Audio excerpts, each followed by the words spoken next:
બિરસા મુંડાનો ધ્યેય આદિવાસી સ્વાયત્ત રાજ, આદિવાસી સ્વતંત્ર રીતે સોમાન ભેર શેરની જેમ જીવે એવો ધ્યેય હતો. તમને ને અમને બધાને ઇતિહાસમાં ભણાવવામાં આવ્યો.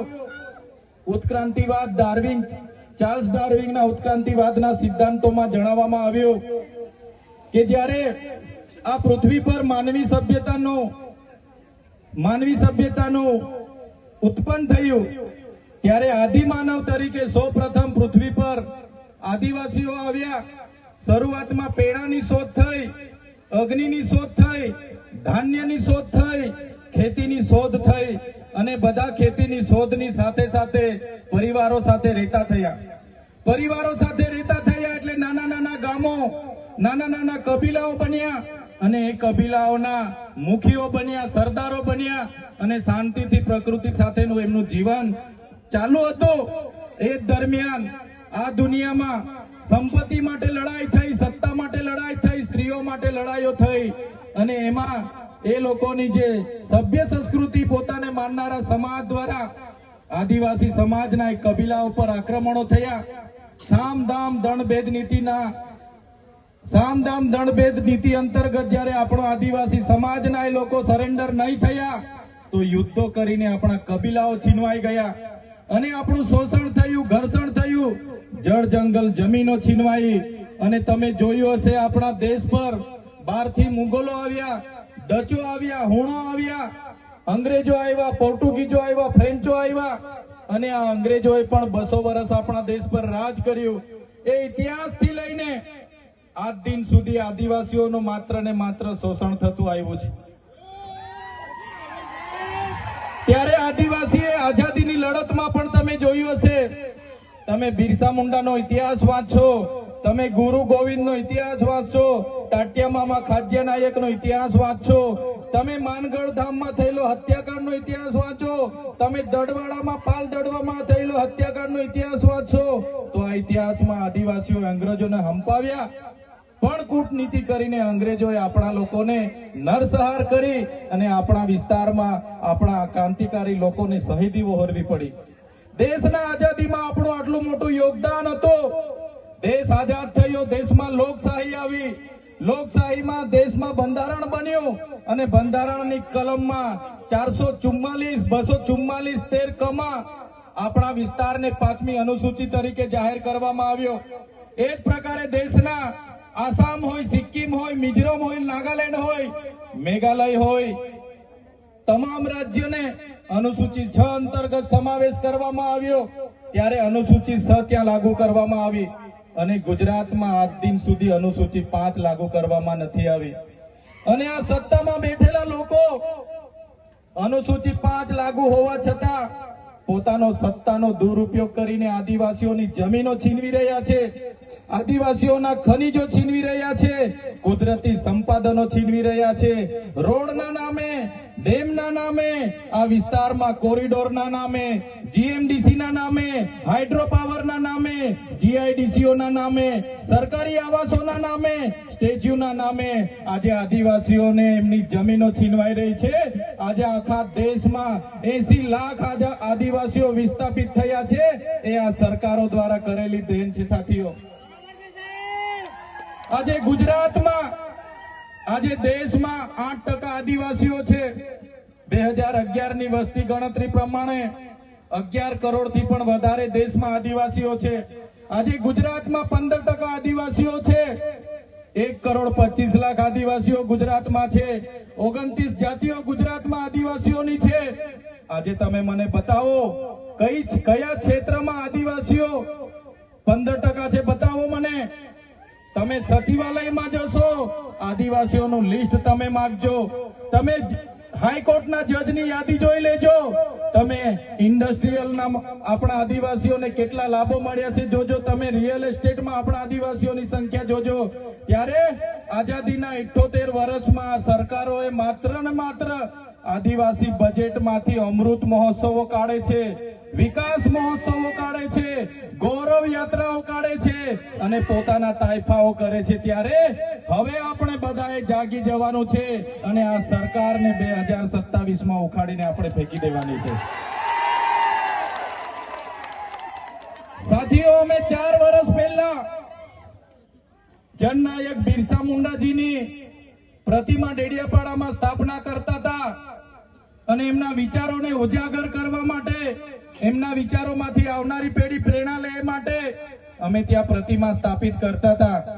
ત્યારે આ ભાજપના સાંસદ મનસુખભાઈ વસાવા, 3 જિલ્લાની પોલીસ અને એમના RSS વાળાએ આપણને ત્યાં પ્રતિમા સ્થાપતા અટકાવી દીધા હતા અને પ્રતિમા સ્થાપતા આપણા ઘણા લોકોને ડિટેન કર્યા હતા.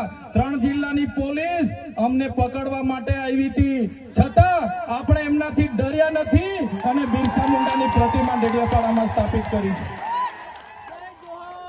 ત્યારે આજે દેશના વડાપ્રધાનને આજે ડેડિયાપાડા આવવું પડે એ આપણા બધાની તાકાત છે.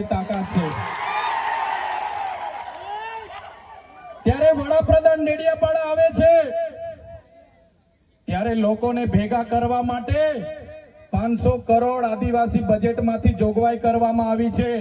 હજારો બસોની વ્યવસ્થા કરવામાં આવી છે અને બધા કર્મચારીઓને એમાં લગાડી દેવામાં આવ્યા છે. આજે ડેડિયાપાડાના ગામડાઓમાં ટીડીઓ ના મળે, તલાટીઓ ના મળે એવા ગામડાઓની ગલીઓમાં આ ગુજરાતના નાયબ મુખ્યમંત્રી, એમના મંત્રીઓ, એમના સાંસદો, એમના ધારાસભ્ય ડેડિયાપાડાના ગલીઓમાં 4 દિવસથી ફરે છે. જે લોકો એસી ચેમ્બરોમાંથી બહાર નહોતા આવતા, જે લોકો ગાંધીનગરમાં પડીએ ફતારીએ રહેતા હતા, એ લોકોને ગામડે ફરતા કરી દીધા. એ આપણી બધાની તાકાત છે ભાઈઓ, આપણી તાકાત છે. અને જ્યારે પણ કોઈ GMDC ની વાત આ વિસ્તારમાં લઈને આવશે, જ્યારે પણ આ વિસ્તારમાં હાઇડ્રો પ્રોજેક્ટના નામે ગામડાઓ વિસ્થાપિત કરવાની વાત કરશે, કોરિડોરના નામે ગામડાઓ વિસ્થાપિત કરવાની વાત આવશે, માલસામોડ પ્રોજેક્ટના નામે ગામડાઓ વિસ્થાપિત કરવાની વાત આવશે, કે કેવડિયાની મારી બહેનોને હેરાન કરવાની વાત આવશે, તે દિવસે પણ આવો ઘોડાપુર આપણે પહોંચવાનું છે. તે દિવસે પણ ઘોડાપુર થઈને આપણે પહોંચવાનું છે. ત્યારે મારા સાથીઓ, મારા વડીલો, મારા યુવાનો, બાળકો, સૌ તમે પોતાના વિસ્તારમાંથી પોતાના રોટલા ખાઈને, પોતાના ભાડે થઈને તમે અહીંયા પહોંચેલા છો. ત્યારે આ તમારો ભાવ, આ તમારા અમારા પ્રત્યેનો પ્રેમ, આ તમારો સહકાર અમારી તાકાત છે.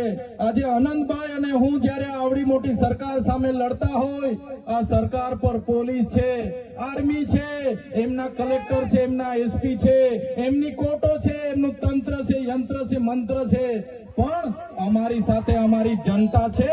એ લોકો અમને ક્યારે કાઢી નહીં શકે. સાથીઓ, કોર્ટમાંથી હું છૂટીને આવ્યો અને આ પોલીસ, એ ભાજપની પોલીસે ખોટા સોગંદનામા કર્યા અને સોગંદનામાના લીધે મને ડેડિયાપાડામાં આજે પ્રવેશ બંધી છે. અને હું રાજપીપળા રેમ છું, ત્યાં પણ કેટલાક પોલીસ અધિકારીઓ અને ભાજપના નેતાઓ કહે છે કે આને નર્મદામાંથી પણ બહાર કાઢો. ત્યારે નેતાઓને હું કહેવા માંગુ છું, તમે મને ડેડિયાપાડામાંથી બહાર કાઢશો, તમે મને નર્મદામાંથી બહાર કાઢશો, અમે અમારા લોકોના દિલમાં વસેલા છે, ત્યાંથી ક્યારે બહાર નથી કાઢી શકવાના. અમે અમારા લોકોના દિલમાં વસેલા છે, ત્યાંથી કોઈની તાકાત નથી કે અમને તેમાંથી બહાર કાઢી શકે. ત્યારે સાથીઓ, હમણાં આપણો બધાનો વિરોધ જોઈને, આપણી બધાની કામગીરી જોઈને આ લોકોએ હમણાં મંત્રીમંડળ બદલ્યું, બધા મંત્રીઓને બદલી કાઢ્યા. આપણા વિસ્તારમાં પણ 4 રબર સ્ટેમ્પ મંત્રીઓને રાખી દીધા છે. ત્યારે આ સરકારને કહેવા માંગીએ છે, ભેંસ દૂધ ઓછું આપે તો ત્યારે ભેંસના ખીલા બદલવાથી દૂધ વધતું, ભેંસ દૂધ ઓછું આપે એના ખીલા બદલવાથી ભેંસનું દૂધ વધતું. આવનારા દિવસોમાં સરકારને કહીએ છે, મંત્રીઓ બદલવાથી અમારો કોઈ વિકાસ થવાનો નથી. 2027માં અમે સરકાર બદલી દેવાના છે. બદલી દેશું ને આપણે? તૈયાર છો બધા? ત્યારે આ સરકારને ખબર પડશે કે સરકાર બદલવા વાળા આવી ગયા છે. ત્યારે સાથીઓ, વધારે વાતો નથી કરતા, હજુ આપણે અહીંથી રેલીનું પ્રસ્થાન કરવાનું છે. પરથી કહેવા માંગીએ છે, આ ચૈતર વસાવાના, અનંત વસાવાને જ્યારે સમાજની જરૂર પડશે, અમે આ ધડ ધરવા માટે પણ તમારી સાથે તૈયાર છું. આ ધડધડવા માટે પણ અમે સમાજ માટે તૈયાર છે. એક ગુજરાતના મુખ્યમંત્રી ભૂપેન્દ્રભાઈ પટેલ, એક ગુજરાતના ઉપમુખ્યમંત્રી હર્ષભાઈ સંઘવીની પોલીસમાં પાણી નથી કે આ ચૈતર વસાણા અને આનંદ પટેલને અરેસ્ટ કરી શકે. ત્યારે સાથીઓ જાગવાની જરૂર છે. આગળ ડોક્ટર સાહેબે કીધું, આપણી જે મૂળ સંસ્કૃતિ છે આપણે ભૂલી જાયેલા. આપણો નંદરિયો દેવ, આપણો ગામનો હિમારિયો દેવ, આપણો વાઘ દેવ, ગોવાળ દેવ, આપણો કાળિયો ભૂત, આપણે ધરતી માતાને પૂંજનારા, આપણે નદી નાળાને પૂંજનારા, આપણે ચંદ્ર અને સૂર્યને પૂંજનારા, આપણે પ્રકૃતિના પૂંજક તરીકે છે. ત્યારે જન્મ મરણની વિધિ, લગ્નની વિધિ આપણે ભૂલી ચાલ્યા છે. ત્યારે આજે આ લોકો આપણા પર જાતિનો દાખલો માંગે છે, પુરાવા માંગે છે. ભણેલા છોકરાઓને પૂછી લો. સાથીઓ, જે આપણી રીત પરંપરાઓ છે, આપણો જે પહેરવેશ છે, આપણા પૂર્વજો આઝાદી પહેલા ઓળખી કાઢતા હતા. ગોરા અંગ્રેજો આવ્યા, એમના પહેરવેશ, એમની બોલી પરથી આપણા પૂર્વજો જાણી ગયા કે આપણા દુશ્મન છે. આજે તો આપણે એ લોકોની સંસ્કૃતિ અપનાવતા થઈ ગયા, એ લોકોના પેન્ટ શર્ટ પહેરતા થઈ ગયા, એ લોકોના જીન ટી શર્ટ પહેરતા થઈ ગયા, એ લોકોના બૂટ સૂટ આપણે પહેરતા થઈ ગયા. આપણી બહેનો પણ આજે પંજાબી પહેરતી થઈ ગઈ, ડ્રેસ પહેરતા થઈ ગયા, ચોળિયા ચોરી પહેરતી થઈ ગઈ, જીન શર્ટ ટી શર્ટ પહેરતા થઈ ગયા. ત્યારે આવનારા દિવસોમાં આપણો દુશ્મન કોણ છે તે આપણને ખબર પડવાની. ત્યારે આપણે મૌલિક નૈતિક મૂલ્ય આપણે જાળવવા પડશે.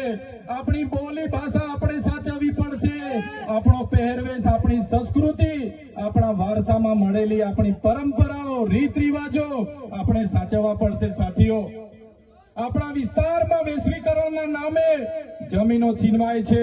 ઔદ્યોગિકરણના નામે જીઆઈડીસીઓ આવી, એમાં જમીનો છીનવાઈ ગઈ. અને તમે જોઈ લો, આજે ધર્માંતરણના નામે આદિવાસીઓને ભોળવામાં આવે છે.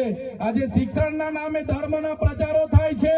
ત્યારે મારા આદિવાસી સાથીઓને કહેવા માંગુ છું, જે દિવસે આપણે આજે આદિવાસી તરીકે મટી જઈશું તે દિવસે આપણું અનામત પણ આપણને મળવાનું નથી. તે દિવસે આપણી જમીનો પણ બચાવી નથી શકવાના. સંવિધાને આપેલી જળ, જંગલ, જમીન પરના અધિકારો પણ નથી બચાવી શકવાના. ત્યારે આ લોકોને આપણે કહેવાનું છે કે આપણે હવે ઓરિજિનલ આદિવાસીની રીત રિવાજમાં, પહેરવેશમાં, આવા કાર્યક્રમમાં આપણા ઓજારો સાથે, વાજિત્રો સાથે ઉપસ્થિત થયેલા છે. ત્યારે મારા તમામ વડીલો, તમામ યુવાનો, માતા બહેનોને વિનંતી છે કે આ કાર્યક્રમ એ સમાજનો કાર્યક્રમ છે. અને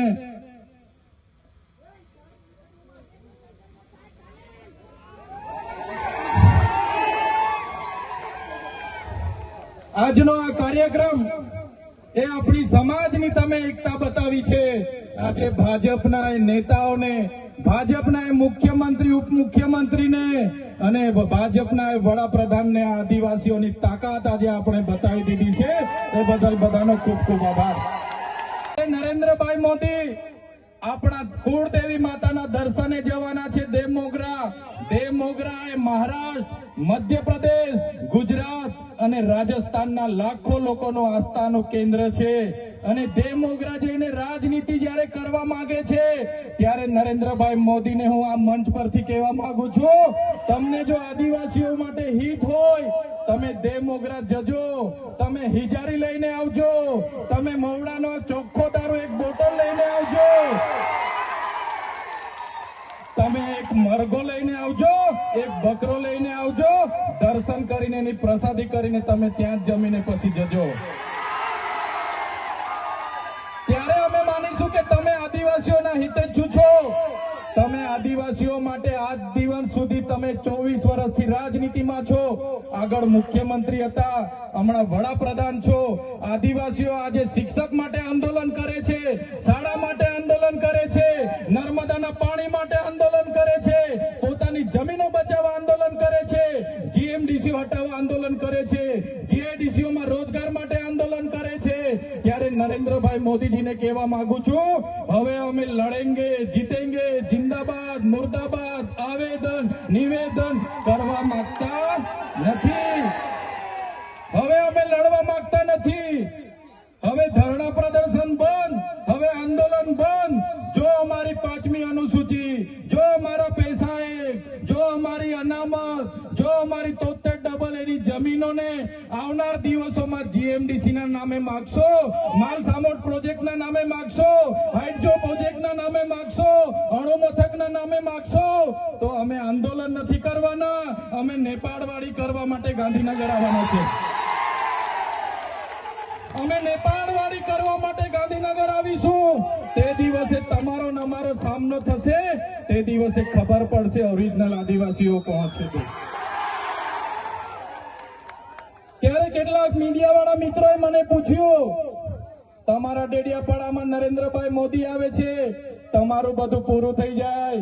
ત્યારે મેં મીડિયાવાળાને મિત્રોને કીધું, નરેન્દ્રભાઈ મોદી આવીને જાય પછી એમના મિત્ર ડોનાલ્ડ ટ્રમ્પને પણ લઈ આવજો, અમારા લોકોને ક્યાંય ફેર પડવાનો નથી. હવે અમારા લોકો જાગી ગયા છે, અધિકારોની વાત કરીએ છીએ. સંવિધાન અધિકારો અમને આપો, સામાજિક અધિકારો આપો. અમને જે મળેલી અમારા અધિકારોની વાત અમે કરીએ છીએ ત્યારે અમને ખબર પડી ગઈ કે આદિવાસી સમાજ હવે જાગૃત થયો છે. ત્યારે બિરસા મુંડાના રથ જ્યારે લઈને ફર્યા, એમના મંત્રી તંત્રી મારું નામ લઈને મને ગાળ બોલે કે પેલો ચૈતર વસાવો અહીંયા આવે છે, આમ કરે છે, તેમ કરે છે, ફલાણું કરે છે, ઢીકણું કરે છે. એ મંત્રીઓને પણ કહેવા માંગુ છું, એ પ્રદેશ પ્રમુખને પણ કહેવા માંગુ છું, ચૈતર વસાવાને ગાળ બોલવાથી અમારા આદિવાસીઓનું ઉત્થાન નથી થવાનું. તમે આદિવાસીનું ઉત્થાનની વાત કરો. મને ગાળ બોલવાથી અમારા લોકોનો જો વિકાસ થઈ જવાનો હોય તો હું દરરોજ તમારી ઓફિસે તમારી ગાળ ખાવા માટે પણ તૈયાર છું. સાથીઓ, અમે અનંતભાઈ સાથે વિધાનસભામાં લડીએ, રોડ પર લડીએ, સદન પર લડીએ અને આદિવાસીઓની ન્યાયની વાત કરીએ, અધિકારની વાત કરીએ. આ લોકોને ગમતું નથી. અનંતભાઈ પણ અનેક કેસ થાય, મારા પર અનેક કેસ થાય, અમને જેલોમાં નાખવામાં આવે, પણ અમે આ સરકારની જેલોથી અમે ડરવા વાળા લોકો નથી, અમે લડવા વાળા લોકો છે.